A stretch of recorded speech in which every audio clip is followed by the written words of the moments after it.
bagong update kay Erica galing na mismo kay Kalingap Rab.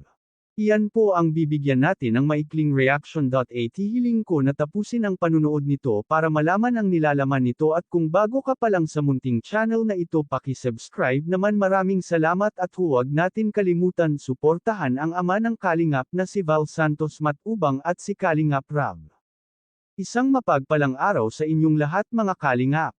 Inamin ni Kalingap Rab na hanggang sa ngayon ay patuloy pa rin na naghihintay si Kalingap Rab sa pagbabalik ni Erica. Dahil marami na talagang viewers ang naghihintay at nagtatanong kung ano ba talaga ang update kay Erica. Sinabi ni Kalingap Rab na ang pagbabalik ni Erica ay nakadepende sa kanilang tatlo. Kay Kalingap Rab kay Edo at Erica.at sinabi pa ni Kalingap Rab na alam niya na nagkikita si Edo at Erica, iyon nga lang ay hindi tinatanong ni Edo ang tungkol sa kung kailan siya magpa-vlog. Ang gusto sana mangyari ni Kalingap Rab ay harapin ni Erica ang mga viewers para ito na lang ang magsalita.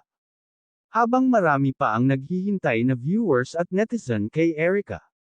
At sinabi pa ni Kalingap Rab na kahit nga sana sa loob ng isang buwan isang beses sila mag-vlog kay Erica ay pwede naman yun, kaso nga ay hindi na nga nila nakakausap si Erica.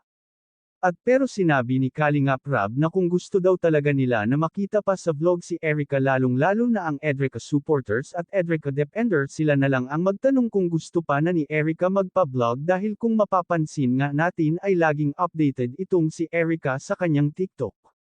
Mapapansin mo na halos sa isang araw ay marami siyang upload sa kanyang TikTok na halos lagi niyang kasama ang mga kaklase niya.